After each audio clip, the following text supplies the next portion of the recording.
Hello, welcome once again. This is podcast number 3 of The Idea of a Man from theideaofaman.com. My name is Omar Zach Phillips, as I'm sure well you know if you've been listening to these podcasts, and if not, maybe I'll introduce myself for the first time. So my name is Omar Zach Phillips, and I'm the founder of theideaofaman.com, and here we are doing the third podcast that we are broadcasting. That's the word, broadcasting, for you today. We've been simply going through the 12 chambers of the idea of a man in these initial podcasts, and obviously we're hoping that little by little we're going to be starting to get some exciting guests on here. We won't be getting any guests until we get some exciting guests on here, but when we do, we'll be having some exciting guests to talk about specifically their idea of a man, because remember, the idea of a man is really all about us as individual men discovering and embracing our own truth, finding out for ourselves what our unique idea of a man is, and then living that truth in the world. So basically, today, as we go through the 12 chambers, we're up to chamber number 3. So we did chamber number 1, which was who am I? So we can establish what is our unique idea of a man for ourselves. Then we looked at where do I fit? So we could fit that unique idea of a man that we've ascertained into geography that is right for us. Geography, not necessarily physical land, but as in the relationship that makes sense to you, the kind of career vocation that makes sense to you, the lifestyle that makes sense to you. Where do you fit, and where you're going to comport yourself in this world. So today we're going to take it a little bit further. Now we've kind of gone through discovering and coming to terms with those things. The next step I really feel is how we go from survival mode into thrival mode. So when I write it, you'll see that the survive has got a line through it. How do we go from survive to thrive? And what we need to do is to literally look at how we're going to actually take this thing to another level, how we're going to actually... So we're going to look at how we can go from survival mode, living in survival mode, and into thrival mode. And to do that, we're going to look at the very specific dynamics of what that all means. What does it mean to live in survival mode, and why do we do it? And how do we take up our game to the place where we're capable of thriving? And by saying that, even as I say those words, take up our game, it kind of begins to intimate a sense of like pushing for something, making something heavy have to happen. And we're going to try and demystify that so that we take out the aspects of that may come across that way, because to be honest with you, this is not about you getting yourself a heart attack, or killing yourself in the process, working yourself towards a burnout. This is really about you growing, evolving, and learning actually what's been going on that's kept you in survival mode, so that you can actually use the energy, because we expend immense amounts of energy and time and effort staying in a survival setting, keeping our mind and our way of existing in that place, and we have to evolve beyond it. So let's discuss this thing. First of all, what we need to look at here is survival. Okay, let's go back. Let's go back a little bit. First of all, let's talk about something that's very, very important and key to the idea of a man. We've got the 12 chambers, which I'll go through them quickly. So who am I? Where do I fit? How do I /survive, thrive? After we've done those 3, which is the first kind of quarter of the idea of a man, we're looking at 12, so it's the same as like a 12-month in a year, so we can do this in quarters, and they fall into kind of natural quarters as well. They fall into kind of slots. The first 3 have a theme, which is all about that self-discovery, that kind of sense of place, and that sense of making life meaningful and work. And then we take it up a notch, and we look specifically at areas like business, finance, and recreation. From there, we get into the relationship aspect, because how we relate to others is going to be really key. So we start off with our intimate relationships, we then talk about family, familial relationships, and then we get into male friendship. And we discuss, our associates and our friendships and all those kind of factors. From there, we simply end off this 12 chambers, and we look at the, perhaps you could say, more existential aspects. We look at spirit, soul, and body. They're not entirely existential, but it's important that we look at these aspects, because we need to develop a spirituality for us that is practical, and not simply, perhaps the religious notions that have been kind of inherited. There's nothing wrong with that per se, but if it hasn't been considered on a practical level, if we're not taking it to what are the practical implications of the belief system that I subscribe to, how can I utilize this in order to enable my life to be to be blessed, to be benefited, to be meaningful, for me to be mentally, physically, spiritually, emotionally whole. I believe that our spirituality can really can reflect that, can help us with that. So we're going to look at ways in which our spirituality, whatever it is that you subscribe to, can do that for you. And then we're going to look at the idea of the soul, that personality, that reality that lives and exists through you, that transcends your physical body, the brain that's inside my head that enables me to cognize my thoughts and communicate using my mouth and see my screen through my eyes, etc. That brain is a very, very powerful tool, but it's also like a portal which enables me to transcend this physical dimension into a dimension beyond the physical, which I would classify as the spiritual dimension. So the soul itself has a spiritual component to it. It's like the bridge between those two places, the physical and the spiritual. Is where we think, is where we dream, and it's also where we have our sixth sense, kind of an awareness, like a premonition of things that may be yet to happen, or kind of an internal warning, deeper insights into things. And we also access our own subconscious, and also what we classify as the supraconscious, the consciousness that's in the universe, those deeper aspects, perhaps our Akashic records, things of that nature. And we can talk about those things as we discuss the soul, but that's further down the road. And also we need to talk about the body. We need to talk about our physical, mental, spiritual, emotional well-being, and our physical bodies is a massive part of that. We are holistic beings. We are intrinsic. We are all, being an integrated person, being able to kind of put all these parts together is really important. But also our physical health has huge implications upon the quality and the standard of our living, and our capacity, as it were, to talk about what we're talking about today, which is how we're going to thrive. Now, I feel like I've been talking very, very fast, so I'm going to relax, get my breath together, and get myself into the place where we can actually have this conversation.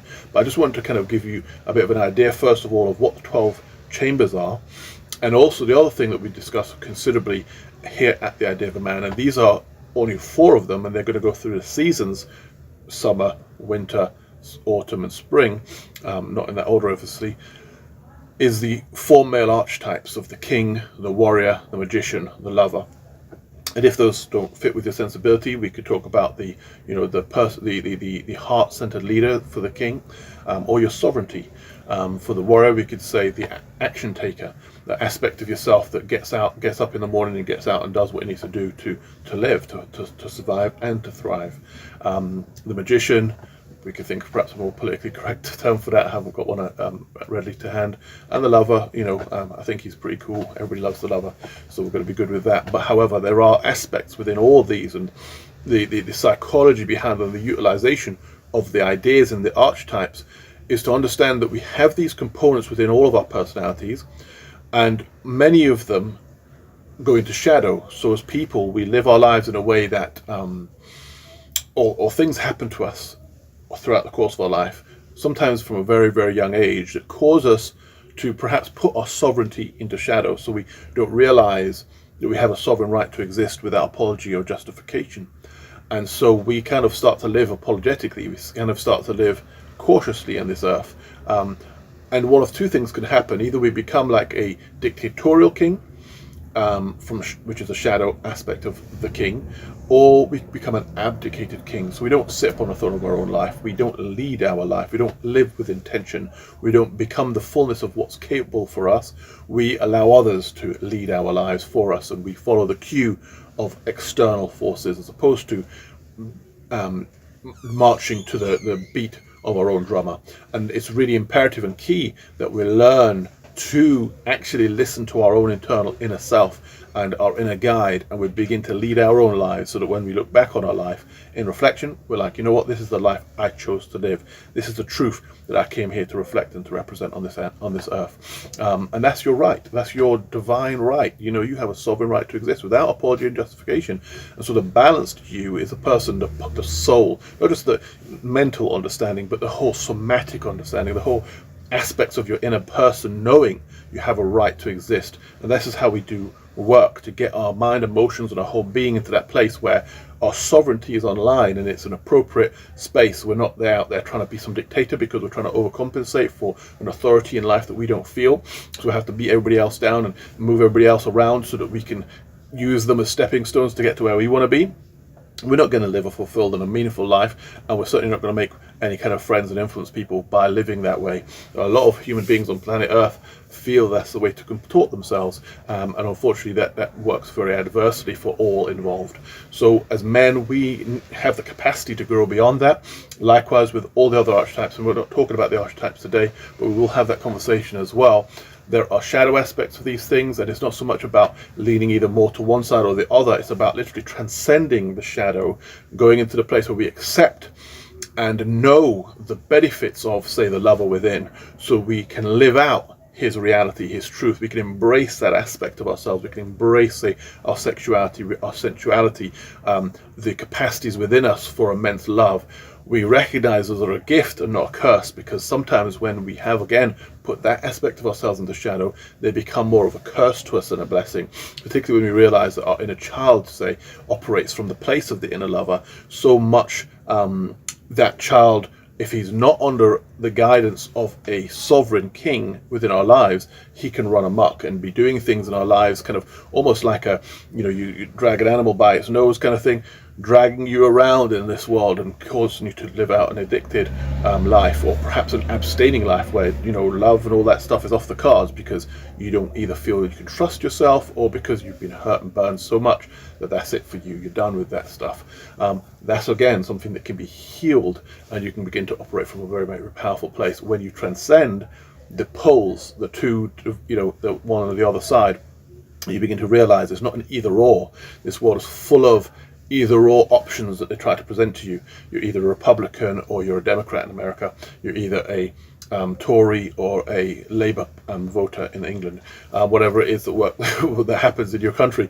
And so they kind of give you this, you're either this or you're that. Well, what if you transcend all of that? You recognize the truth's over here and the truth's over there, and you also recognize that most of it's a lot of bullshit, so you put a line through it and you say, you know what, let's transcend all that and live a higher life. Let's live from a bird's eye view, where we can see the whole perspective of what it is and recognize the inherent possibilities in existing a life of freedom and liberty and meaning and purpose that transcends and heals all the other moving parts from within ourselves. So having laid that foundation, hopefully not too quickly, a whistle-stop tour of the kind of landscape, let's look at this a little bit deeper. So the reason I want to talk specifically about the archetypes is because in the area of thrival and survival, the archetype of the magician comes into play in a big way. He comes into play in a big way because when we're young, survival is imperative for that living, growing, embryonic, young, infantile baby. And that child is intrinsically dependent upon his authority figures, upon his caregivers, upon his parents, upon the brothers and sisters, upon the environment around him. If those people don't look after, love and nurture them, then that baby will die, or at least become very unhealthy. And after a while, as consciousness begins to come into play, that child becomes acutely aware of this reality. And so therefore, pleasing and appeasing those almost godlike figures to this very infantile and small child becomes the order of the day, becomes an imperative to which that growing consciousness must abide. However, that growing consciousness didn't start there. It started way back. That consciousness is deep. Our consciousness comes from somewhere deeper, like we just talked about, the mind, the soul within us. It exists beyond the physical dimension, but oftentimes we live so rooted in the physical dimension because it's exceedingly real to us. When we talk about the spirit, the soul, and the body, as we discussed that we will eventually get to, we will understand that each and every one of those components has their own unique agenda. For example, if you look at, say, the body has an agenda which ties back to, let's talk about, say, the family tree. The family tree is literally a tree, and let's take concepts like wireless or Bluetooth, right?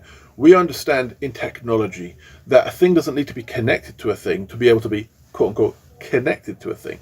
And what I mean by that is, if, say, for example, the keyboard on my computer is wireless, it doesn't need to be plugged in to the monitor and to the computer in order for them to talk to each other.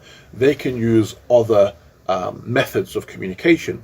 Now, this actually is a very, very ancient idea that transcends anything that man put together. This goes into the realm of what the almighty mind, the creator, the whatever your kind of form of divinity is, was able to create. Now, how am I explaining this? So, when you came out of your mother's womb, you brought with you a considerable amount of DNA, a considerable amount of downloaded messaging that's in the very fiber of your being, the things that knit together the body, the soul, the being that is you. You came with stuff. You came with things already programmed, and so did your mother, and so did your father, and so did all those before them. So therefore, you are intricately connected, and each branch of the tree that is your ongoing family tree has a deep, deep connection to those that came before. And in the physical dimension, in terms of that connection on a physical level wants to survive. It wants to procreate and continue generation to generation. So there's a survival instinct that is within your physicality that wants to live and wants to procreate and wants to continue the tree and continue on the DNA ebb and flow of your life. Okay. Now, your soul, your consciousness, your personality, your inner being, the psyche in psychology, which comes from the same word as soul, the anima that animates your physical avatar, also has an agenda. They want to exist and experience this 3D dimension because they're not from the 3D dimension. Like we just talked about, you can find the brain that's inside your head. You can find the heart that pumps the blood within your body, but not the heart that falls in love or the mind that you think with. Those things transcend the physical dimension. So therefore, those aspects of you that transcend the physical dimension but yet exist within you are now living in this third dimension of existence, which you regard as deeply real because it's so tangibly real to us in our lived experience on this earth. And that's why people make those powerful statements like, we're not physical beings having spiritual experiences, we're a spiritual being having a physical experience. And this is to help us to grasp the concept that in fact the most alive, most eternal, most important perhaps aspect of ourselves is not this physical body, it's the mind that is going through the lived experience that we're experiencing on a day-to-day basis. And so connecting our consciousness with that subconsciousness and also the superconsciousness of the divine mother that birthed our soul, let's put it that way, is a way that we tap into a deeper aspect of who we actually are, and enables us then to begin to know ourselves more, but understanding also that our soul, that personality, has an agenda. They came to live in this physical avatar so that they could experience life, and so they want to express themselves. They oftentimes want to express themselves very creatively, and so oftentimes we find ourselves living lives that are less than creative, and we find our beings exceedingly frustrated. Perhaps we find ourselves in careers where we never get to express the creativity within us, and our soul could be deeply frustrated as a result. Perhaps we find ourselves in relationships, perhaps we find ourselves in activities, in friendships, in all different types of things in society which actually don't align with who we actually are as people. And this is why the idea of a man is really taking us back and asking those key questions. Who am I? Where do I fit? We're really asking your soul, who are you? What do you want from me? Where is my soul going to thrive? And here we are coming with that word, thrive. How are we going to take our personality? How are we going to take the unique us, this unique opportunity for this being, this soul who exists within this avatar? How are we going to enable them to express themselves in this game of life? Well, first of all, we have to realize that our minds up to this point, until we begin to bring this to consciousness, have been used predominantly to help us to survive so that we can procreate and live and further the generation on and on, so that the body can continue to exist. Okay, so that's an archaic thing that started way back in childhood, and as a result of our need to survive, we've placated those around about us. We've done everything we can to please and ensure that our parentage and our brothers and sisters, our siblings, the peers at school or whatever, those around about us are not going to beat the crap out of us, not going to, end our lives, going to feed us, clothe us, shelter us, whatever the case may be. Sometimes it feels more close and more pertinent than other times, depending on the life that you've lived. For some people, it's literally survival. For others, the people around about them would look after them and keep them going, but we could still fall out of favor with them if we don't be all that they want us to be. Now, this, in our psychological way of existing, can often make us become people to please other people that actually does not line up with our truth, with our fundamental us, with who we actually are. And you may not even relate to anything that I'm saying, but I know there's somebody out there who kind of gets it, who realizes that the decisions, the choices, the way in which you've lived your life actually comes from all these places, comes from something, in fact, that does not reflect anything to do with your truth, and that perhaps we need to go back to the drawing board and re-explore, re-examine what it is we're doing out here. Well, if that's the case for you, the good news is that by interrupting the patterns that have been set up in your life, interrupting the way in which you've lived your life to this point, is very, very possible for you. And once you do that pattern interruption, you then have possibilities and opportunities that open up, because you recognize this is literally a pattern. The way I've been living my life is a pattern. Say you've been living your life deceptively because you was always deceptive to your parents because it was unsafe to be honest in front of them. Perhaps you brought that pattern of way of living into the way you conduct your affairs and business. Perhaps you brought that pattern and way of existing into your intimate relationship with your significant other, and as a result, there's dishonesty in your life, dishonesty in your relationship, dishonesty about the things that you want out of life and you want out of relationship and you want out of sex and you want out of these things, because you don't feel as if you can be honest about these things because, well, you don't know what their opinion might be, because you didn't know what your parents' opinion might be, and because perhaps your parents made it very clear what their opinion was on certain things, and therefore you have always just abided by the externals, but deep down inside of you, your soul is craving a deeper experience, wants more from you, wants to live more through you. But because you're not able to bring it all together and reconcile those two realities, we end up as men living what we call like a double life.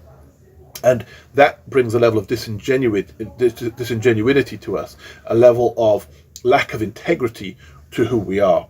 And so the key really here is not, oh, naughty boy here. It's about realizing that to be integral, to be able to live an integrated life, is to first of all be honest with ourselves. Who are we?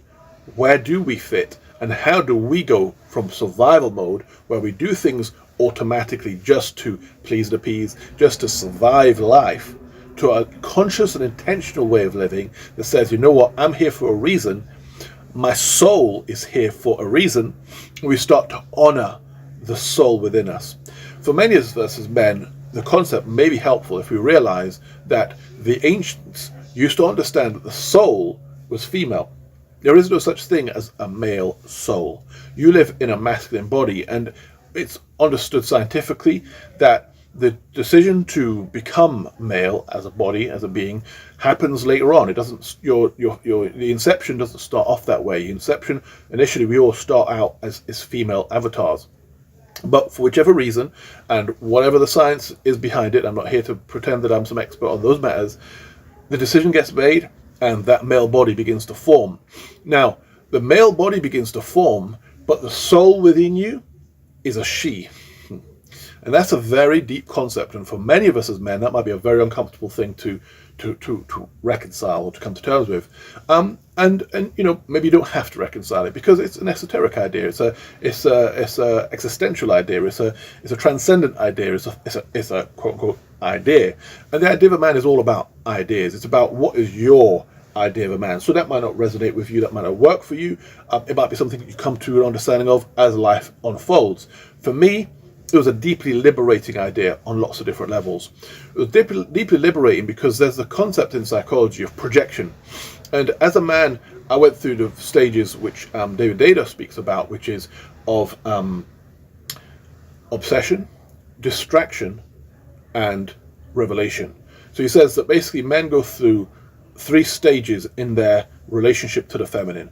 They go through the stage of being obsessed with the feminine, to being distracted by the feminine, to getting a revelation. I went through the stages. There was a time in my life when I was literally obsessed. Then there was a time in my life where they continued to be a distraction to me. And then it came to a place whereby I got a revelation. And that revelation was that which I was projecting outside of myself was actually within me. And it was the reconciling of that reality, that understanding within myself, that I was looking outside myself for something that I already had within, that set me free and brought me to a deeper place of insightful understanding where emotionally I was able to be healed. It actually took place in a meditative state, what the word you would say, a meditative exercise, that's the word, a meditative exercise that I did with my therapist, when he took me through a meditation where we actually were introduced, it was me and a group of other men, to the masculine and the feminine within ourselves. And we were able to kind of sense them. He helped us to grasp that the feminine aspect of ourselves was kind of down the left side of us, and the masculine was on the right. But we encountered them. It was a very powerful meditative experience. My therapist is a gentleman by the name of Ed Rook. I strongly recommend him. He's a tremendous guy. If you come across him, get some help from that guy. He will help you immensely. He helped me immensely. During this meditation, when I encountered the feminine, the inner feminine within myself, I cried, because as I initially encountered her, she was scared of me. She was running in the opposite direction, and that terrified me. That hurt me. That made me feel some kind of way. I felt an emotion around that, and that wasn't okay with me. I spent my whole life trying to be pleasing to the feminine, trying to please mum, trying to please my wife, trying to, be a good guy, trying to be a nice guy even. let's go there, yeah? Trying to be a nice guy. And particularly I wanted the acceptance and the adoration and the love of women. And as it took me a while to begin to unravel, as my relationship began to unfold, and relationships unfold, first of all, through acknowledgement.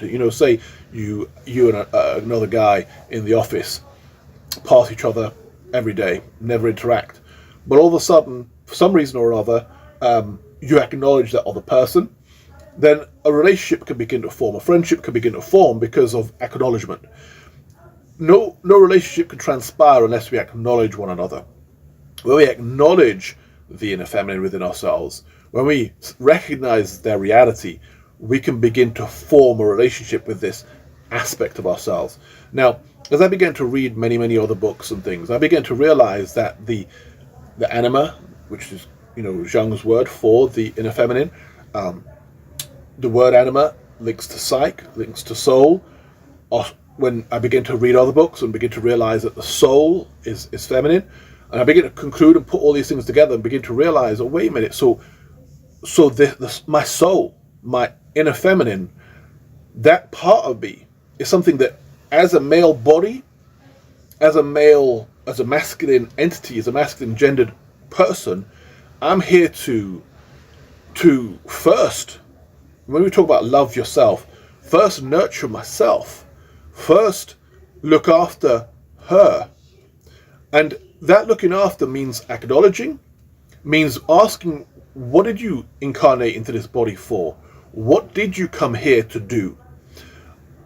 For me, as a creative person, as a person who, when I was doing my GCSEs and things, I did like double art. I did, I liked writing. I liked stories and narratives. I used to write music. I used to do things of that nature. I used to play my guitar. I was very into anything that was creative and aesthetic. Now, a lot of people, and me included, feel like society wants to push us down a road of where, that's not going to pay the bills. You need to do something else with your life. And when I became an adult, very quickly I got into the need to do just a 9 to 5 and survive. And again, survival mode. I began to live from that space. So the soul within me was by no means thriving, because she didn't come here to live from that space. She came here to be creative. She came here with a creative message to convey to the world through art, through stories, through amazing things. There's a metaphoric illustration of this in the film or the series Sandman, where the man speaks with his muse and abuses her essentially but he uses her to enable him to become like a successful writer. So he kind of enslaves her. He literally, we've talked before in previous podcasts about the soul trap. He has his soul trapped very intentionally, with the only intention of using her creativity so that he can become wealthy. When we understand the concepts that we're talking about here, we have no need to do that. We can honor the soul within us.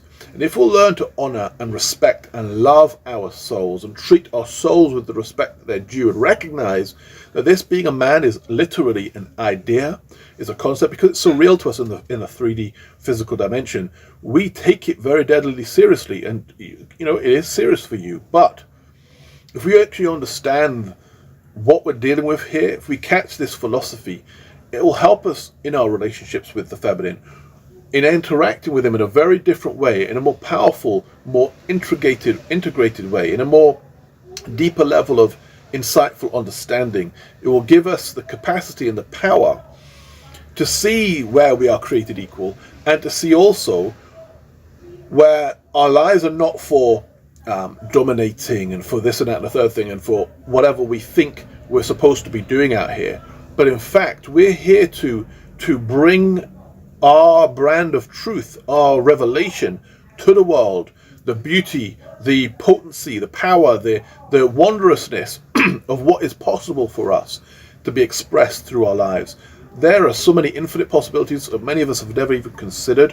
When we start to see the world from that perspective, a lot of things can change tremendously for us. When I started this podcast, I didn't necessarily even intend to go down the road of talking about these things, although I intend certainly to talk about it at some point on the idea of a man. But it's interesting how this has come out, and I've just allowed my thoughts to flow through these things. And I hope that paradigms are shifting, that the capacity within us as men, as we listen to what I'm saying, some people are going to just switch off what I just said, but that's it, done. I listen to this dude no more, and that's fine, that's okay, because you may come back later, and that's cool, or you may not. You may never see this, you may never grasp what I just said, and you know what? Even not grasping what I just said doesn't actually matter. The key message here at the idea of a man is for each and every one of us to discover and embrace our truth, so that we can live from that space. If we'll be more honest and more integrated and more genuine about who we are as unique individuals, we'll be considerably less frustrated, we'll be considerably less, the statistics that are so rampant of men getting incarcerated, becoming alcoholics, becoming drug addicts, becoming violent individuals, all the nonsense that's so kind of propagated and pushed at us as the reality of what it is to be a man, the toxicity, doesn't have to be when we are able to gain deeper levels of maturity, when we're able to deal really with the psychological ups and downs and issues of what it is to be a man. And a big part of that for me has really been healed when I got a deeper understanding of the archetypes. The archetypes help me to realize there is a sovereign right within me to exist. Without apology or justification, I spent a lot of my life going through the world from that space. When I took that out of shadow and realized I was functioning as an abdicated king, and I don't need to do that anymore, I can actually sit upon the throne of my own life and make decisions and choices from a place of authority within my own existence, like with regards to what direction my life's going to go in. Things changed for me. Things changed when I got my warrior in his rightful place, when I began to use my mind. And rather than my mind simply being used as a tool to enable me to evade other people's opinions, other people's, wrath, other people's problems, I was able to use my mind to begin to create a life for me that has meaning to me. That was very, very healing. Understanding that my mind, the magician within me, literally the aspect of me that can enable magic to happen when we think. You come across books like The Secret to tell you that you can think and create. Well, actually, that's where all creativity starts, when you have a thought, when you have an idea. But we have to then get our warrior, our action taker online to implement our thoughts and begin to say, right, what can I now do? What can I begin to make happen in my life? How can I push the boundaries of what's possible for me and begin to live the life for me that has meaning to me. We have to take charge of our lives and lead our lives, and that happens when we get our king online. This takes us from survival mode into thrival mode, an intentional life, a life for you that has meaning to you, a life of purpose, a life with a reason. When you begin to use your warrior to begin to set boundaries around you and your inner feminine, you begin to be protective of yourself because you recognize that you're a precious entity. You have also an inner child within you that wants to, eat all the sweets in the sweet shop. However, but we've got a life out here to live, and eating all those sweets isn't going to keep us in a healthy, physical, good condition so we can live and thrive. So therefore, we're going to move beyond survival, where perhaps we were hungry as a kid for too long and it frustrated us. Now, we're going to get the food we need when we need it. However, we're going to do it in a way that's meaningful and appropriate and proper so that we can live with intention, we can lead our lives and build an amazing and meaningful life. And then we're going to say, okay, life is also time for treats and time for wonderful things and time for good things. And we're going to nurture and look after ourselves and do beautiful things for ourselves. And one of those beautiful things is living an intentional life, a life that's unfolding with intention, a life that is looking the way we want our life to look, a life that is making sense to us, that we're able to look back on and reflect and look and say, yeah, this is a meaningful life. Because success, who cares what other people think per se? Success is transient. Money is a beautiful thing when you've got enough of it. Of course it is. I'm not going to pretend it isn't. But however, the reality of the situation is it comes, it goes, it does what it does with us. But we have to transcend all that. Because if you could have all the money in the world and not be aligned with your truth, with your soul, with your purpose, with who you are, why you're here, and it's going to be a pointless existence that you're living on an intrinsic level. Because remember, that soul came to live inside that avatar, that body of yours, for a reason. Say you got born into a really wealthy family that said, okay, you're an inheritor of all this wealth. We need you to do this, to do that, to live like this, to live like that, to function in this way in the world. Okay. Well, you're not like the rest of us out here just kind of trying to scrape together an existence. You're above all that. You've got all the money. However, you've had your life set for you. You've been told this is the way you've got to live your life. Damn, your soul might come here to live something completely different. So imagine the internal frustration. Imagine the life that you're living and the whys and wherefores that are not being kind of balanced within your existence. That could create a lot of inner conflict. In fact, I think for a lot of those kind of people, perhaps it does. Perhaps that's why some of those people, perhaps, we hear the word the elites and stuff, they get into so much nefarious nonsense because they're not able to live fulfilled lives. If you, with whatever it is, level of wealth and strata you have on societal caste systems of the world, wherever you find yourself, was able to grasp this truth, that you began to live more intentionally and lead your life on purpose, with purpose, for your purpose, rather than any external pressure or ideology, just the life that's right for you. If you could live more from that space, I believe you'd live a much more fulfilled, happy, content, and meaningful existence. And whatever your financial situation, whatever level of fame and social status you have in the world around you, that level of meaning is going to actually really impact and affect your lived experience and the quality of your life considerably more. It's going to heal so many things from you. Let's think about, the Maslow's hierarchy of needs. So yeah, on a level, when you're going up the pyramid, initially you're going to have to look at your life and you're going to have to get the basics together. You're going to have to make sure you've got some food in your belly, some shelter over your head, some, the basics that enable you to nourish. But the sooner that you can transcend where that's the only thought on your mind of how am I going to survive tomorrow or today or the next day, and you can begin to think more transcendent thoughts about the bigger picture of who you are and why you're here, the better, because then we can start actually having the conversation about what is the life that you're here to live.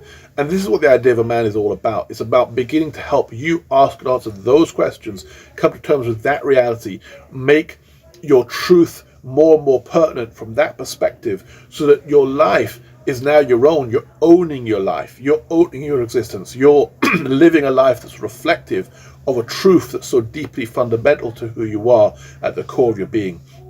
This is your possible. This is what's possible for you. You can choose this. This can set you free. This can make life exciting. This could make life meaningful. This could begin to give you a reason for existing that transcends all the other ideas and notions and conclusions that people are trying to pump on you from outside of you. because this is generated from within. And remember that the sages of the ages, as I say quite often, the sages of the ages told us to look within. Truth comes from within. It's an intrinsic, it's an internal reality, it's an internal dialogue. It comes from who we know ourselves to be. So get to know yourself. Check whether or not the things that I talked about within the soul, does that resonate for you? Does that make sense to you? Could that perspective heal you? Could that transform your way of looking at life and the world around you and enable you to see life from a more intrinsic level? If you were to meet the soul within you, if you were to interrogate her with regards to what she wants to do on this planet and why she came into your physical body, would she be pleased with the way you've lived your life? Or is there a deeper truth that you know you've been putting off? Are there creative things that you have not been doing because economic reality, because of familial responsibility, because of all the ups and downs and ins and outs of life and the things that others require of you? Have you been living a life that really is not in alignment with your truth? If that's the case, the idea of a man is here to create a community where we as men can begin to get our lives back on track to live more meaningfully, more healed, more whole, more integrated and integral, so that in fact we can live with integrity, we can live with genuinity, we can live lives that actually have character, accountability and integrity. These words used to be swear words to me. Now, because I realize I need to be accountable to myself, accountable to my soul, accountable to my own truth, not to any external force that wants to hold me to account. Are you being a good boy? But simply, am I leading my life with taking authority over my own existence and conducting my affairs in such a way that says my soul must gain expression? How can I create that and make it possible today for my soul to express herself through me? Even as I do this work, as I do these podcasts, I create the content for the idea of a man.